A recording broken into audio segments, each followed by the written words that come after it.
My husband called me from Japan. My parents and I have fallen in love with Japan. A vacation home? Well, whatever it's called, we bought it. You bought it? I have no idea what he's talking about. A vacation home in the US, sure.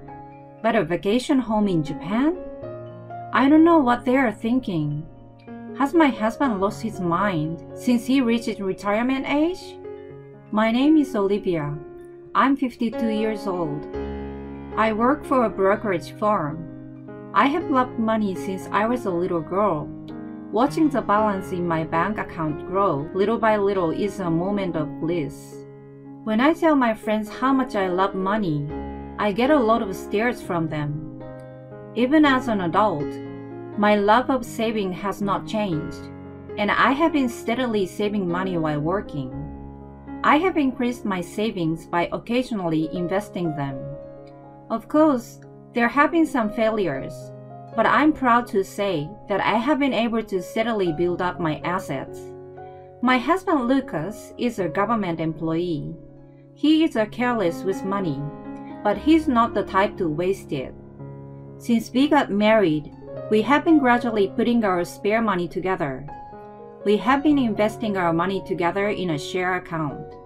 Finally, we reached the $1 million that I had always dreamed of. I'm so happy that I could really achieve it. As I rejoiced that my dream had come true, my husband said to me, "Your dream was not to buy luxury items or to go on a vacation. It was just to your saving goals." He said this looking dumbfounded. I could not have achieved this on my own, I said, expressing my gratitude.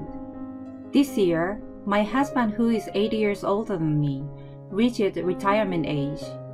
We have $1 million in savings to ensure prosperous retirement. I really wanted to achieve it before my husband's retirement. Thanks to this, my husband's retirement money will be his reward for all the hard work he has done. He can spend it as he likes. My husband has worked diligently and hard for many years.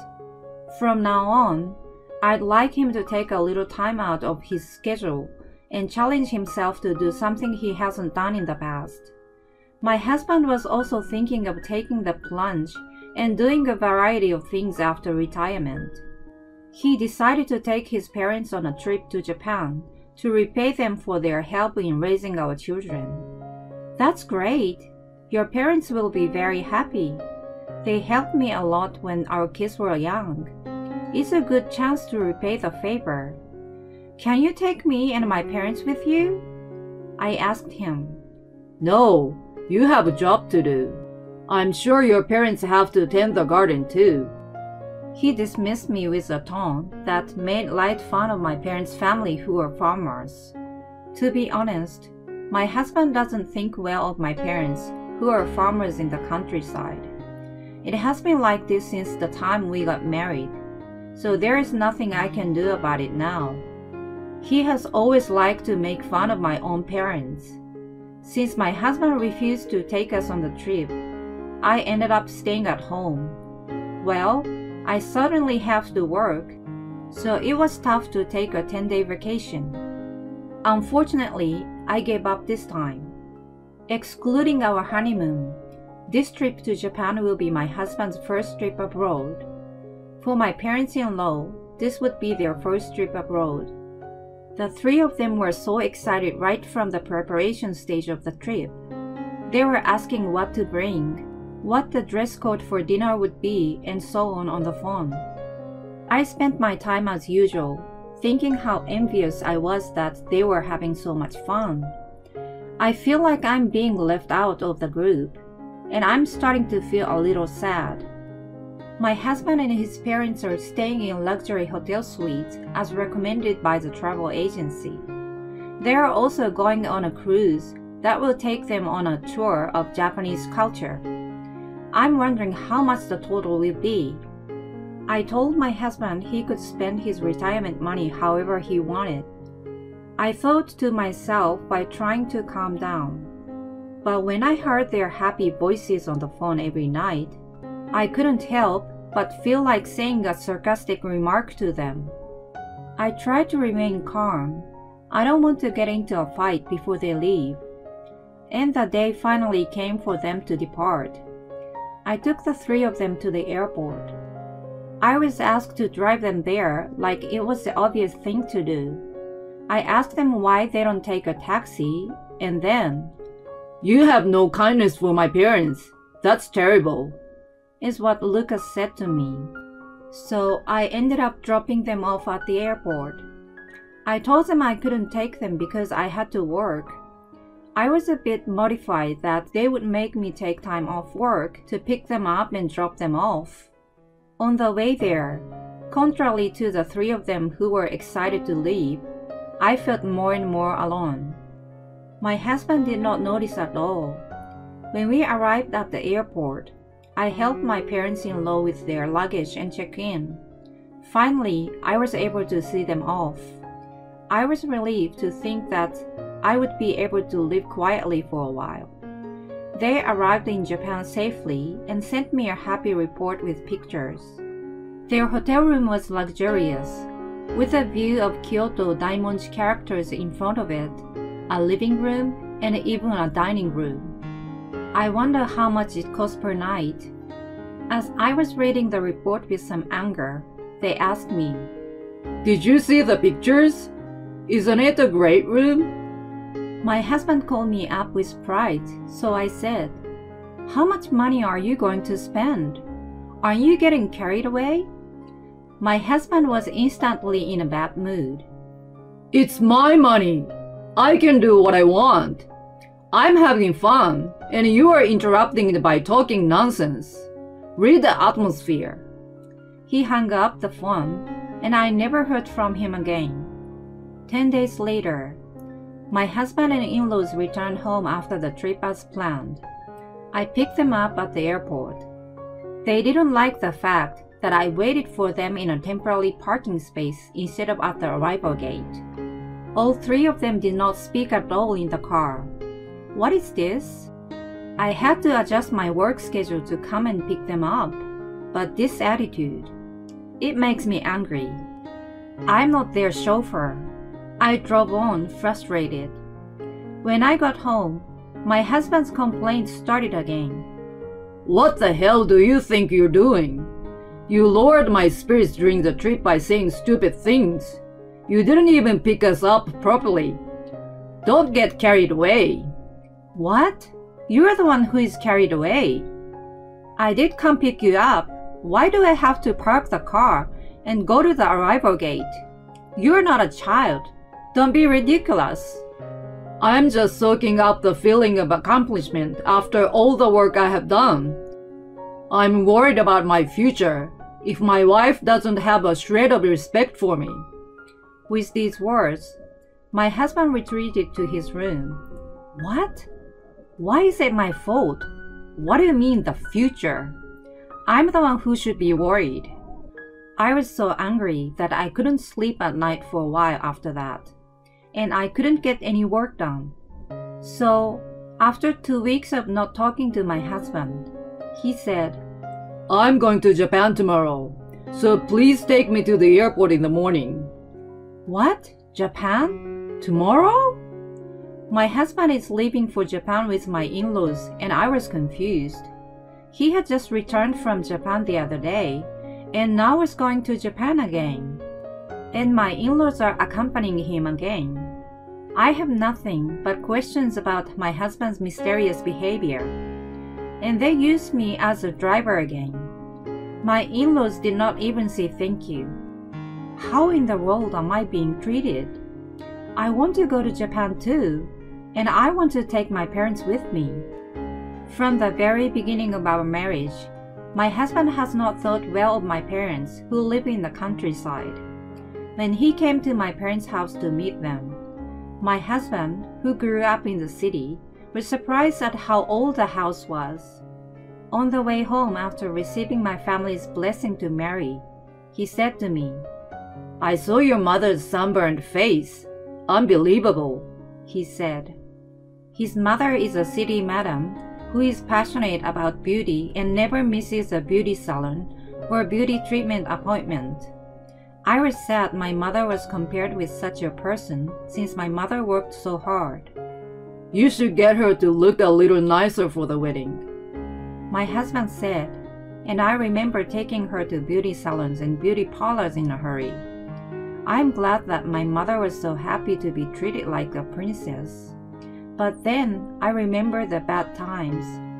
My husband speaks ill of my mother, but I think that my husband's parents are also very arrogant. I can't really say that to them though.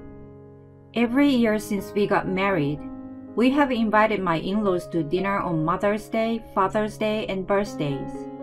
At first, they were grateful, but now they request what they want to eat without any hesitation. In addition to that, this trip to Japan.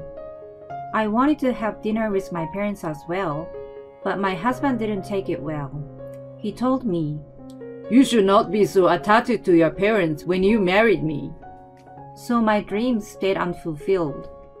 I secretly sent flowers to my parents without my husband noticing.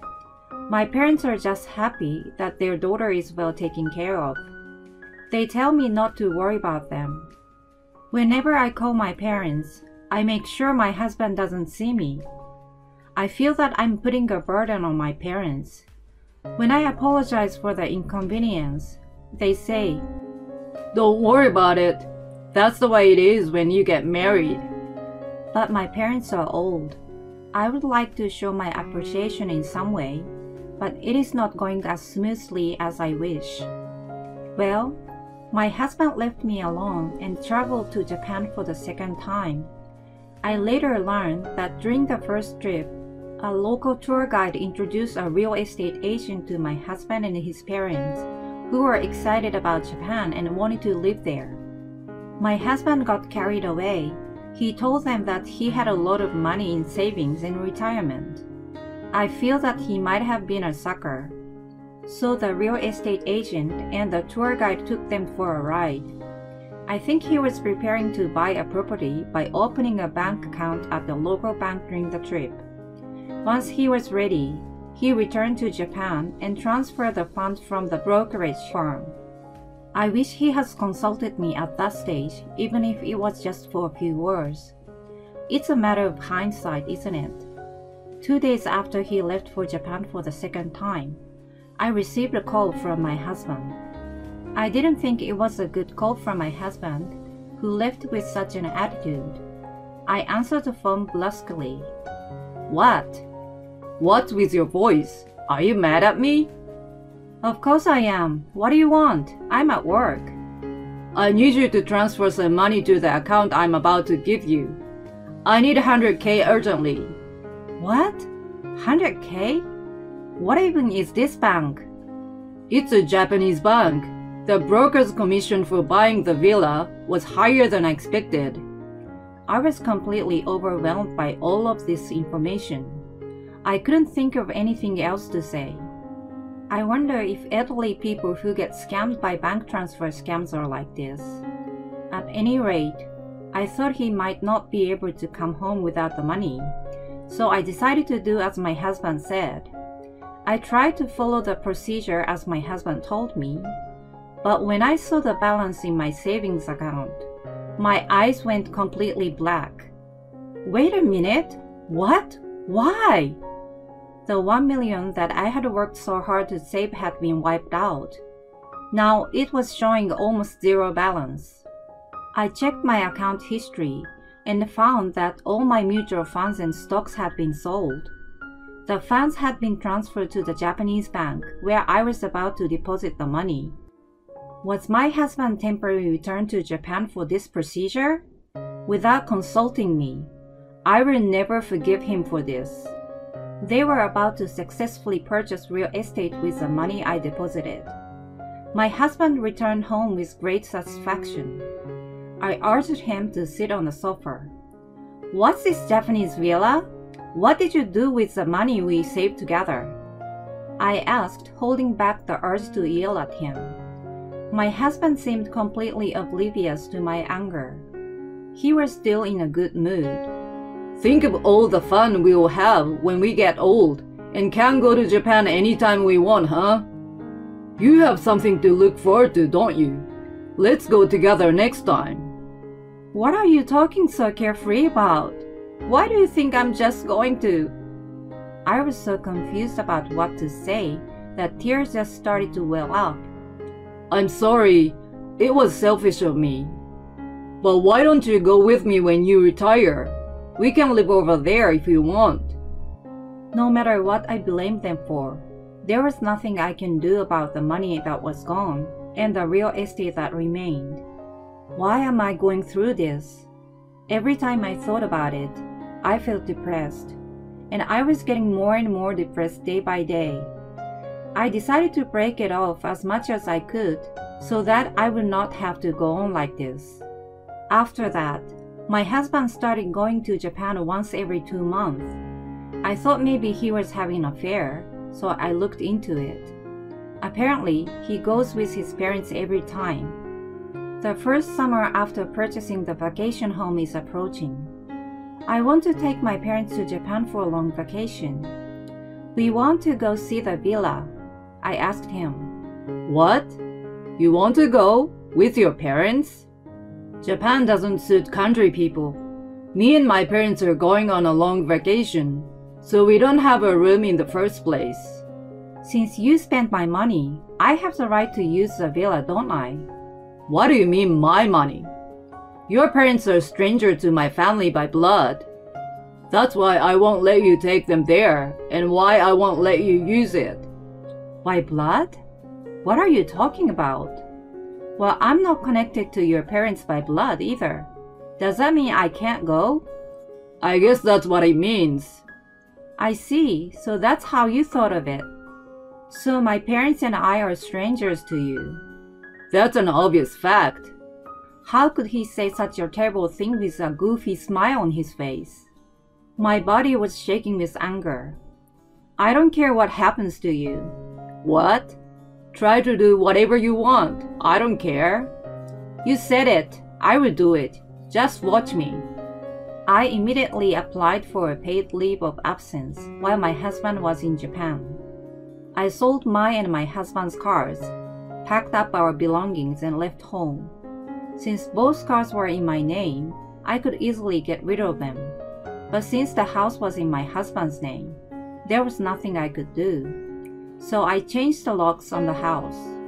Now my husband cannot enter the house after he returns from Japan. As I expected, I received a phone call from my husband. Hey Olivia, where are you right now? I can't unlock the door. Let me in. No, it's not broken. I changed the locks. I have all the new keys, and I'm never going back there again. After spending our money all over the place, I'm divorcing you who said that we were strangers, since we are not connected by blood. What? Wait a minute. I don't understand. Just as I planned, he's confused. This is what you get. It makes me laugh. I'll be contacting you through my lawyer. Don't try to call my personal phone. Goodbye. I hung up the phone, and my husband tried to call me repeatedly, but I ignored him. He couldn't get into the house and had nowhere to go, so he ran to his parents' house. He is a small man to go back to his parents' house at a time like this, instead of going to a hotel or something. This time, my in-laws started calling me, but of course I ignored it. They were too persistent, so I turned off my phone. Later, the lawyer I hired contacted my husband. The content was a declaration of intent to divorce and a request for alimony. The main reason for the divorce was that he had spent most of the $1 million, which was the couple's joint property, without permission. My desired terms are the remaining deposit and the money from the disposal of the house be mine, and alimony is paid to me. My husband did not accept these terms, and we had to go through divorce mediation. Naturally, the mediators were on my side because of the expensive amount of money spent. As a result of the mediation, my husband accepted the divorce and alimony payment. In fact, My husband has reached the retirement age, but he is not yet old enough to receive a pension. He did not even apply for an advance. He was caught off guard because I was still working while his own income had ceased to come in. Did he let his guard down? Or did the fact he had a retirement allowance and a deposit make him too big and too foolish? He had planned to take it easy until the year he received his pension. This was after he had turned down all offers of new employment from his workplace. He lost his savings, his house, and my husband's own possessions were zero. With no job and no income, my husband had to pay alimony to me.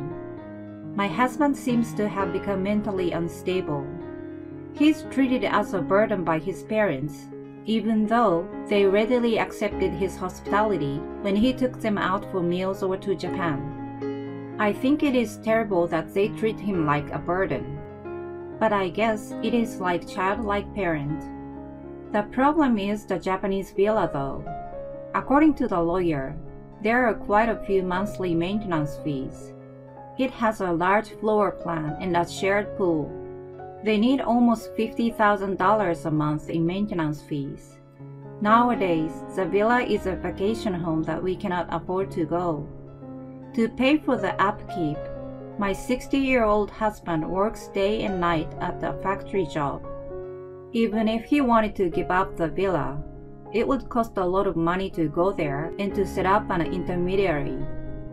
It costs a lot of money, so there seems to be no way to get out of it. The debt seems to be mounting little by little. They are getting to the point where they are going to have to let go of the in-laws' house soon. They deserve it, don't they? As for me, most of the money I've saved so far was spent, but to tell the truth, when I had reached my goal of $1 million, I lost sight of some of my goals. I am 8 years younger than my husband and still have a job. Since I divorced my husband and now live alone, my living expenses are much lower and I have more money to invest. I am looking forward to seeing how much I can increase from my current balance to retirement age, combined with the money from the sale of my home. I am going to try my best to buy a small house in Hawaii when I retire. My parents have never been able to travel much because of the farm, and I want them to spend their retirement in Hawaii. I thought they would be happy if I let them spend their retirement in Hawaii. I'm now looking into properties. I have been working all my life, so I would be happy to spend the second half of my life with my parents and me alone.